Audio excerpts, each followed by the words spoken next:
தேமுதிகவும் நேரா வந்து பாஜக கூட்டணி என்டிஏக்குள்ள அப்படிதான் வர போறாங்க. அவர்கள் மத்தியில் அமைச்சர் பதவி கேட்கிறாங்க. அதிமுக அதை பத்தி பேச முடியாது.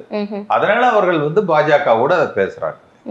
மாநிலங்களவை சீட்டுங்கிறது இப்ப எம்பி மினிஸ்டரா மாறிடுச்சா? இல்ல அவங்களுடைய எதிர்பார்ப்பு மத்திய அமைச்சரவையில் ஒரு இடம் கேட்கிறார்கள்.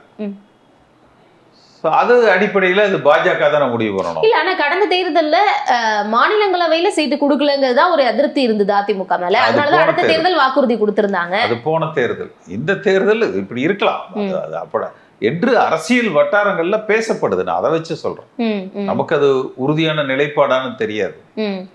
அப்போ சத்திரியனா இருக்கிறத விட சாணக்கியனாக இருக்கணும்னு தொடர்ந்து அந்த வார்த்தையை சொல்லிக்கிட்டே இருக்காங்க.